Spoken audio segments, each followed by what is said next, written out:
Temos falado sobre né, a nova vida na comunidade, tanto do ponto de vista da salvação em Cristo Jesus, do que ele opera através do Espírito Santo em nós, nos dando, como você bem sabe, um novo coração, um novo espírito, uma nova mente, né? Ele é aquele que nos libertou dos pecados, né? E nos transformou em servos de Deus, conforme está escrito em Romanos, né? E agora podemos viver em novidade de vida. Agora somos nova criação, somos refundados pelas suas mãos e adquirimos um novo formato, né? E porque temos um novo formato, porque fomos remodelados, né, pelas mãos desse grande oleiro, agora podemos ter uma utilidade de honra que antes não tínhamos e que não experimentávamos, né? Então cremos em tudo isso, mas também temos aprendido na comunidade da graça sobre como é essa nova vida na prática. E mais uma vez eu queria trazer isso para você, e pedindo para que os que têm Bíblia e aplicativo possam me acompanhar aqui em Efésios capítulo 4, a partir do versículo 25, em que Paulo vai tratar dessa nova vida na prática. Você sabe muito bem que as cartas de Paulo, elas não tratam apenas de questões doutrinárias, né, em tese. Ele não apenas elabora pontos, né, de fé, artigos de fé, sem uma conexão com realidades locais.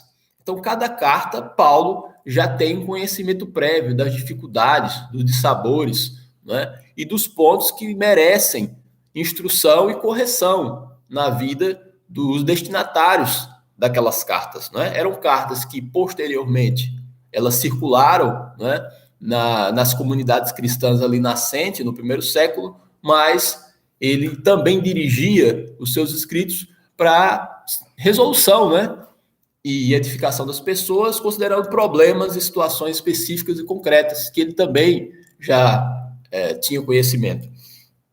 Então, Paulo, ele, com a sua experiência, né, no pastoreio das pessoas, já apontava algumas dificuldades que as pessoas, né, os recém-convertidos, sobretudo por questão de imaturidade, poderiam enfrentar.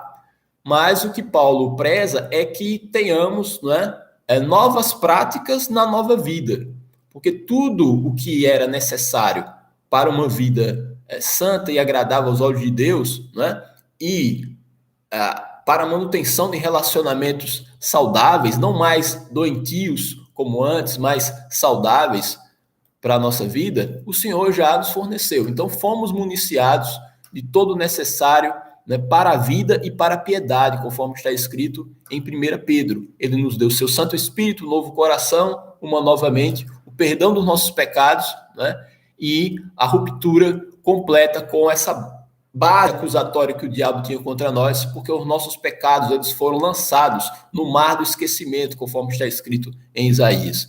Então nós nos apropriamos dessas verdades, mas tudo isso opera em nós reações diferentes, atitudes que se desvinculam, né, desse passado. Então a vida cristã ela é formada tanto por um aprendizado, porque aprendemos a palavra, porque adquirimos novos valores e princípios, mas também por um desaprendizado, por assim dizer. Porque nós começamos a deixar de lado, né, os antigos programas mentais que tínhamos, né, a herança cultural que reforçava, né, atitudes que não estavam alinhadas com a palavra de Deus, né, aquilo ali vai sendo lançado fora. É a expressão que Paulo usa, né, em algumas cartas, é se despojar do velho homem. E temos aprendido isso na nossa comunidade. E aqui ele vai tratar de orientar os cristãos de como viver essa vida nova, nessa vida nova que é dada em Cristo Jesus, né, por meio do Espírito Santo e por meio dessa armadura espiritual, desses equipamentos que o Senhor nos forneceu, que eu falei agora. Então ele fala, por isso, deixando a mentira, fale cada um a verdade com o seu próximo, Porque somos membros uns dos outros. Eu vou ler aqui com vocês, vou pensando algumas passagens, nós dentro do formato da live, porque nós não podemos esgotar toda essa passagem aqui, mas eu vou ler alguns versículos. Então, a primeira questão que Paulo pontua é a necessidade de viver em verdade. Não mintam uns para os outros, porque nós somos membros uns dos outros. Então, mentir, você sabe muito bem, não é apenas contar a história. Não é a história do pescador que fala, eu peguei um peixe desse tamanho. Não é apenas isso, né? A verdade tem a ver também com transparência. E a transparência ela é fundamental para que possamos ter uma comunidade de fé saudável e com algo que pareça de fato e de verdade como igreja. Porque a igreja ela precisa ser o agrupamento, né? E aglomeração de pessoas mais qualificada da terra, deveria ser assim, né? Porque afinal de contas são os adoradores do Senhor, são os discípulos, são os que seguem Jesus e miram, né, no exemplo de seu mestre. Portanto, os nossos relacionamentos eles precisam ser fundados, né, na verdade. Agora, o que quer dizer isso, ser transparente, ser fundado na verdade? Eu aprendi, né, logo que eu cheguei na comunidade, é uma frase que a gente usa muito, né? Fale com o seu irmão e não do o seu irmão. É uma coisa que a gente já ouviu muito e ainda ouve, né, na nossa igreja, porque quando existe, né, problemas, né, de relacionamento, quando o trânsito entre as pessoas, né, a comunicação, ela é prejudicada e a prejudicada, né, isso traz um problema sistêmico para o corpo de Cristo, né? Nós não podemos imaginar que, vamos dizer assim, o Espírito Santo se sinta à vontade em operar os seus sinais, né, e estar, né, conosco, no nosso meio e em nós, quando estamos em guerra ou quando nos tratamos em indiferença e não nos sentimos inibidos em emitir as nossas farpas por aí, né? Então, o que o Senhor quer, na verdade, é que nós possamos ter como sinal distintivo o amor, né? A igreja, ela é caracterizada não pelas suas boas músicas, não pelo seu conjunto arquitetônico, não porque temos esse ou aquele costume, mas porque, de fato, nós nos amamos, né? E o amor vem, antes de tudo, com a transparência, porque está escrito em 1 Coríntios, né, 13, que o amor, ele preza pela verdade, né? O amor verdadeiro, ele não é um amor que poupa as pessoas da verdade. Então, se vivermos na verdade, vamos, de fato, viver, né, o propósito de Deus como igreja, né? Uma coisa que acontece às vezes, né, quando nós não somos transparentes, é ficar tentando imaginar o que o outro pensa, né? Quando nós devemos tratar diretamente, foi o que o Senhor nos ensinou. Se o teu irmão proferir uma ofensa contra você, vai até ele, vocês dois, e resolvam, né, a sua questão, né? Sem enigmas, sem ficar supondo que o outro está pensando. Aquela história, né? Será que ele pensou que eu pensei, que eu disse isso por causa daquilo? Então, se existe esse tipo de dúvida, esse tipo de indagação no coração, nós devemos simplesmente chegar e tratar do assunto, né? Isso é muito importante. Eu lembro que na época que eu assinava, já há alguns anos, já há uns 10 anos atrás, a revista Época, tem um jornalista muito bacana, Zueni Ventura, ele é bem idoso, não sei nem se ele ainda está na ativa, mas ele dizia que aprendeu que você não deve se explicar.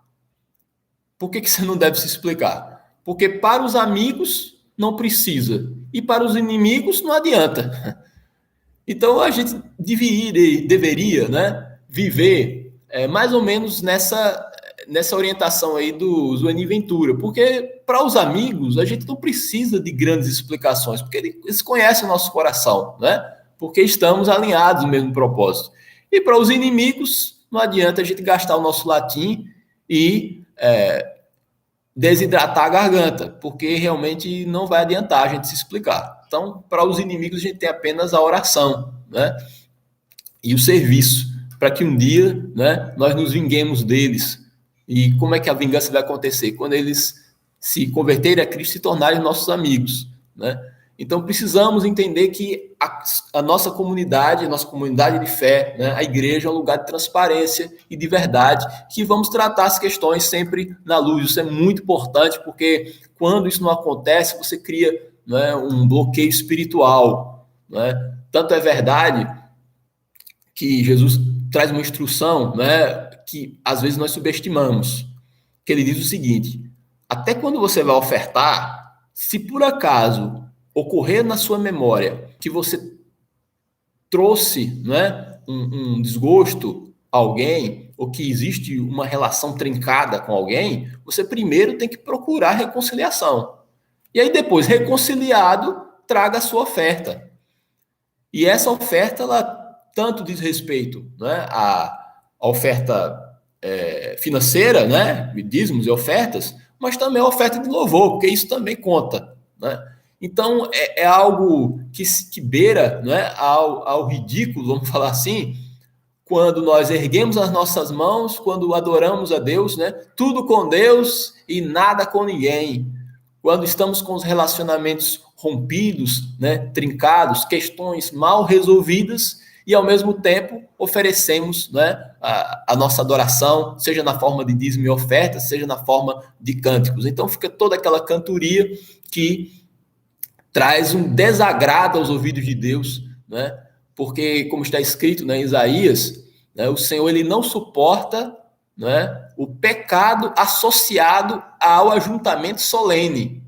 Foi essa a palavra que ele proferiu, né, considerando aquele quadro de hipocrisia que ele encontrou. Então, vocês muito bem se reúnem, mas não vejo adoração na vida. Não vejo vida de adoração, eu vejo adoração na vida, ou seja, ela é pontual, mas não existem, né, práticas que glorificam a Deus. Então, que o Senhor nos livre disso, que possamos viver em transparência, isso é o mínimo. Se a igreja do Senhor Jesus Cristo, que é o conjunto dos salvos e dos regenerados, não consegue viver assim, então, né, a gente fica tentado de jogar toalha. Então, não pode ser assim, né? Nós precisamos ser realmente um grupo, do ponto de vista do amor, né, mais qualificado do que qualquer outro, né? Deveria ser assim. Então ele continua: irai-vos e não pequeis, não se ponha o sol sobre a vossa ira, nem deis lugar ao diabo. Então esse versículo aqui, ele aponta, né, já tem embutido aqui uma explicação interessante.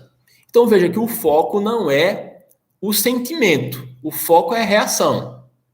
Não existe aqui uma vedação à ira, porque a ira simplesmente ela pode acontecer, uma indignação repentina diante de uma injustiça que é dirigida contra nós, né? É uma coisa que chega como chuva sobre a cabeça. Então depois você vai tentar correr para baixo de uma marquise, mas aquilo simplesmente chega. A Bíblia e Jesus Cristo nos entende como seres humanos, com as nossas limitações. Só que a gente está falando que irai-vos, mas não pequeis. Então são coisas distintas. Ter um sentimento negativo e fazer com que aquilo se transforme, não é, em pecado. Então, nessa área da vida, quem nunca, né? Quem nunca não teve a vontade de dar o bom, né, e velho chute no balde diante de uma situação, né, de indignação, de injustiça, né, que é perpetrada contra nós, né? Quem nunca quis carinhosamente torcer o pescoço de alguém por alguma razão, né?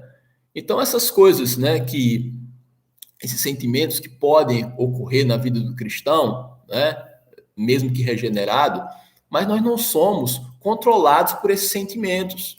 Na verdade, nós somos guiados pelo Espírito Santo, né?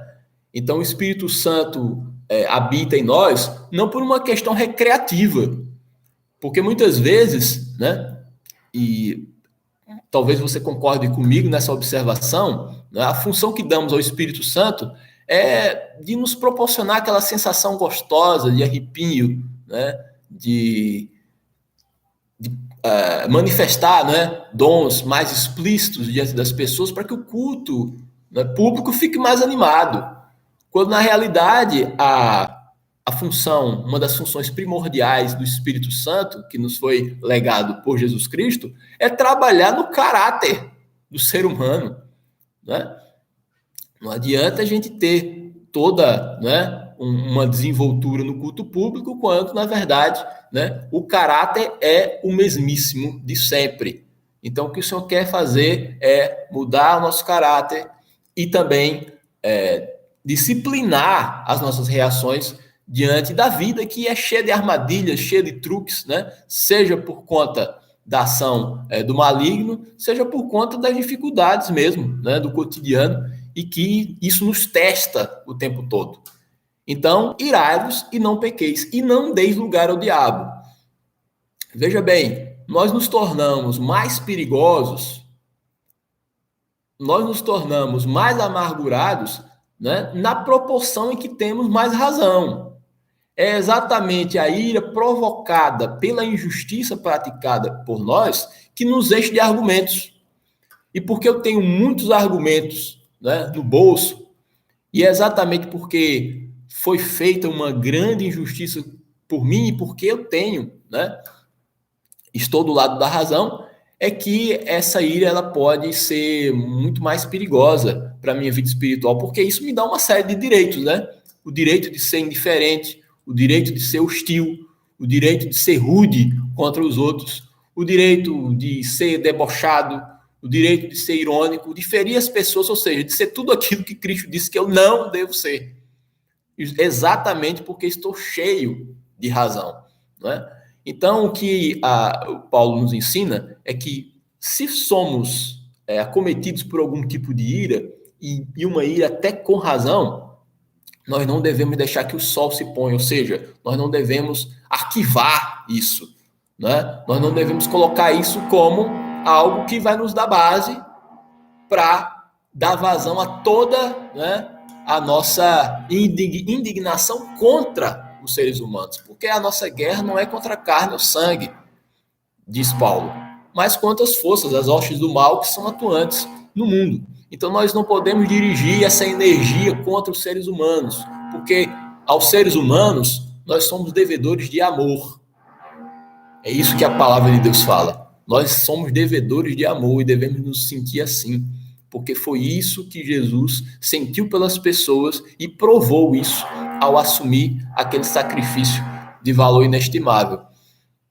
Então, se o sentimento, seja ira ou qualquer outro, mas que seja negativo, né, nos acomete, nós devemos pedir ao Espírito Santo para que ele faça, né, e é esse o papel que ele quer desempenhar, né, nos ajude a superar isso, não colocar esse sentimento no congelador e conservá-lo, e nem reagir negativamente contra os seres humanos que são amados, né, e para os quais Deus tem um plano maravilhoso. Basta que eles digam sim, assim como foi comigo, assim como foi com você. Irai-vos, não pequeis, não deis lugar ao diabo, não deixe que a razão, né, esses argumentos tão fortes que você tem, possa ser, não é, uma base para que destilemos o nosso veneno contra as pessoas. Não deve funcionar assim, né? Sede misericordiosos, como misericordioso é o vosso Pai Celeste. Assim seremos, né, filhos do Altíssimo.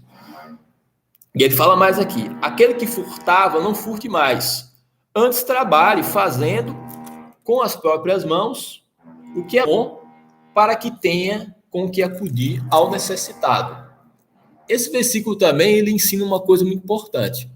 Não se trata apenas de falar de furto, né? É o pecado que ele trata aqui na Epístola aos Efésios, talvez porque existissem pessoas com esse problema, né, naquela comunidade, como eu falei, ele vai tratar de questões concretas, mas vale para qualquer pecado e para qualquer situação que vivenciávamos no passado, antes de conhecer Jesus Cristo. O que furta, não furte mais. Primeira etapa. Então, se existia uma prática que era contrária à palavra de Deus, ela precisa ser abandonada. Aí depois, existe um segundo passo. O indivíduo é aquele que furta e ele passa a trabalhar. Ou seja, já existiu aí uma espécie de aprimoramento moral. Porque ele não apenas deixou de furtar, ele começou a trabalhar, o que é um passo importante, e fazendo o que é bom. Ou seja, ele faz com competência o que antes, faz o bem com competência, quando ele fazia antes o mal com competência. Era um ótimo ladrão, agora é um ótimo trabalhador. É aquele que come de fato com o suor do seu rosto. Mas aí Paulo coloca mais uma etapa, mais uma escada, né? A ser galgada e percorrida, né? Fazendo o que é bom com as mãos para ter como acudir o necessitado. Então ele passa de uma situação de subtração do que é do outro para adição sobre a vida das pessoas. Então eu e você, isso não apenas do ponto de vista financeiro, claro, devemos enriquecer a vida das pessoas. Nós que subtraímos, nós que no passado talvez enchíamos a paciência das pessoas, testávamos, né, os outros, né, com as nossas atitudes reprováveis, agora, na verdade, somos bênçãos, somos abençoadores, em vez de sugar, de minar, né, de trazer desgosto, agora trazemos alegria, agora injetamos ânimo, agora somos canais de bênção. Então nós precisamos vivenciar essa transição, né, do mal para o bem e para a excelência. Não sei se você sabe, claro, você deve conhecer isso, né? Algumas profissões têm o chamado piso salarial, né? Então você é técnico em edificação, né? Advogado contratado. Então existe um piso salarial por convenção coletiva. Então, usando essa analogia, nós devemos ter um piso moral. Qual seria? Né? Se desvincular do passado de pecado. Então, isso é o mínimo que nós podemos vivenciar como cristãos. Então, nós partimos desse piso e aí o Senhor nos convoca para caminhar, né, mirando na sua imagem, na imitação de Jesus Cristo.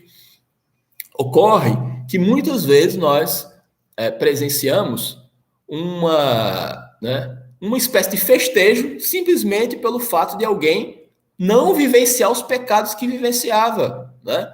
Simplesmente por não praticar aquilo. Então, se um homem ele agredia a sua esposa, isso para trazer um exemplo mais extremo, porque eles grudam melhor na memória, né? Aí o indivíduo se converteu, olha que coisa linda. E ele apresenta, tá vendo a minha esposa aqui, ó? Duvido você achar um hematoma nela agora. Tadinha, coitadinha, só vivia com o olho roxo, mas agora eu sou um homem de Deus, então veja como ela está íntegra agora. Você imagine se a santidade de um homem desse, né, que se converteu, consistisse apenas em não espancar a esposa. Esse é o piso. Esse é o piso. Não praticar as coisas do passado é o mínimo que se espera de um cristão, pelo amor de Deus.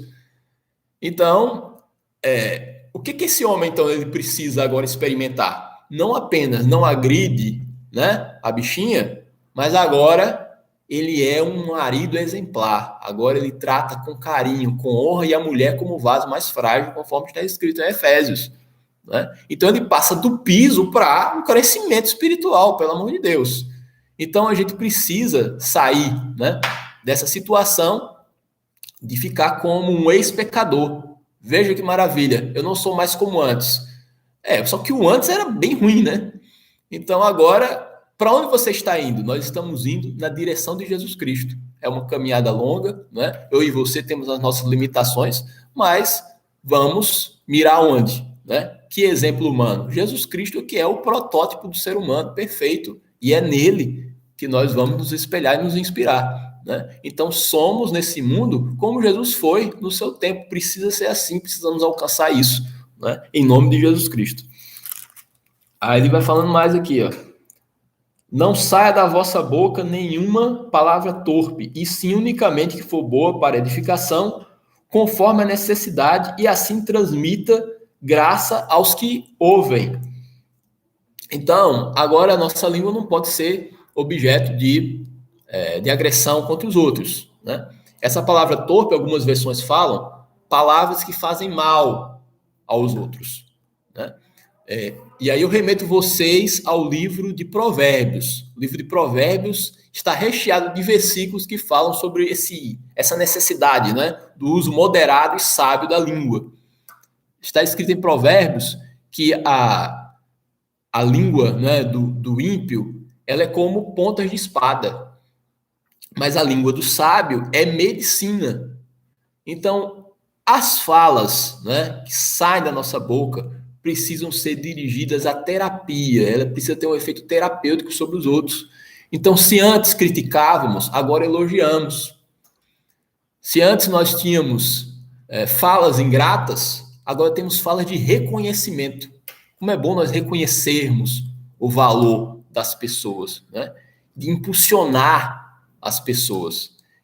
Então, se antes vivíamos com disse-me-disse de orelha, né, com conversa de corredor, agora nós somos transparentes e colocamos as cartas na mesa para que possamos ter uma vida, né, tranquila e na luz. Precisa ser assim. Então, a língua, ela é um instrumento poderoso para o bem ou para o mal, como está escrito também em Provérbios, né? Então, do fruto da língua, cada um se farta, está escrito. Então, se nós fizermos um uso abençoador, né, também a vida vai nos devolver isso. A Epístola de Tiago, né, sobretudo, ela traz ensinamentos muito preciosos sobre esse uso da língua. Ela fala que a língua é um mal incontido, cheio, né, de veneno mortífero, e que é uma coisa difícil de domar. Mas nós que somos e precisamos ser guiados pelo Espírito Santo, ela não pode ser um instrumento, né, de destruição em massa. Ela não pode ser um rolo compressor sobre as pessoas, não. Nós estamos aí para promover a vida por meio do anúncio das boas novas, mas também por meio do elogio, do estímulo, né, da palavra de conforto. Então, nós seguramos essa onda da língua, porque o Senhor, né, é o Senhor de tudo que há em nós. Então, não existe restrição, né? Nossa vida não está loteada. Tudo pertence a Deus, com exceção da língua. Não, ela também precisa se submeter ao senhorio de Jesus Cristo, né? Que seja assim. E aí, ele vem falar mais aqui. Não entristeçais o Espírito de Deus, do qual fostes selados para o dia da redenção. Eu tenho um carinho por essa passagem. Não entristeçais o Espírito de Deus. Porque, veja, como é que você fala que o Espírito Santo se entristece, né? É uma relação de muita suavidade, né, e de carinho. É uma relação paternal do Espírito Santo conosco. Porque quem tem filho sabe, né? Quando o filho erra, no caso de desobediência, o nosso sentimento primordial, não que algumas vezes a gente não fique indignado e até irado, né? Diante de uma desobediência, de uma pirraça, né? Ou quando os filhos ficam maiores, outro tipo de experiência que eu ainda não tenho, né? Mas o sentimento primordial é de tristeza, de ver que um filho está trilhando um caminho errado, de ver que um filho está fazendo mal a si mesmo. Não se trata apenas de uma ofensa pessoal ao pai e à mãe, mas saber que um filho está num caminho, numa trilha de autodestruição, porque o pecado, antes de tudo, ele faz mal a quem o pratica, né? Antes de tudo. E o Espírito Santo se entristece, né? Não entristeçais o Espírito Santo, porque pelo Espírito Santo nós somos selados, né, para o dia da redenção. Então, essa tristeza pressupõe uma afetividade. Ela pressupõe o amor que o Senhor tem por nós. Então não vamos fazer isso, né? Sair do caminho de Jesus Cristo, ou ainda nos permitir não vigiarmos, né, e incorrermos em erro, em coisas que desagradam a Deus, isso entristece o Espírito Santo, né? Veja que palavra tão forte, né? O Senhor coloca a tristeza do Espírito Santo, um ser que é Deus, mas também é dotado desse sentimento de ver, né, de ter uma espécie de desapontamento ao ver o comportamento dos seus filhos, né, porque ele habita em nós, né, e preza por nós, que eu e você tenhamos, né, essa consciência em nome de Jesus Cristo. E aqui segue tanta riqueza, né, na palavra de Deus, não cabe aqui no nosso formato de live, mas eu espero que você leia em casa Efésios capítulo 4, depois o capítulo 5, capítulo 6, que fala disso que eu dei aqui um esboço, que é essa nova vida na prática, que é o que vale. É isso que vai autenticar, né, a nossa experiência cristã. Né? Na verdade, é o que acontece no cotidiano. Né? Fora disso, pode ser só, né, gogó e papo furado. E o Senhor não quer que a gente viva desse jeito. Né? Vamos viver na verdade, vamos viver o melhor de Deus, porque Ele já nos deu todo o necessário para que isso aconteça. E a principal bênção é o Espírito Santo que Ele nos forneceu. Vamos nos permitir que o Espírito Santo venha sobre nós, que mexa com as nossas emoções, que mexa com o nosso interior, com o nosso caráter, inclusive com a nossa personalidade. Né? Mas nós precisamos desejar, porque o Espírito Santo ele tem um jeito, me permita dizer, muito cavalheiro, né? Muito suave. Né? Ele se entristece, né? Ele não é invasor, né? Ele quer ser desejado por você e por mim. Isso também envolve uma busca. Né, que o Espírito Santo nos dê esse convencimento em nome de Jesus.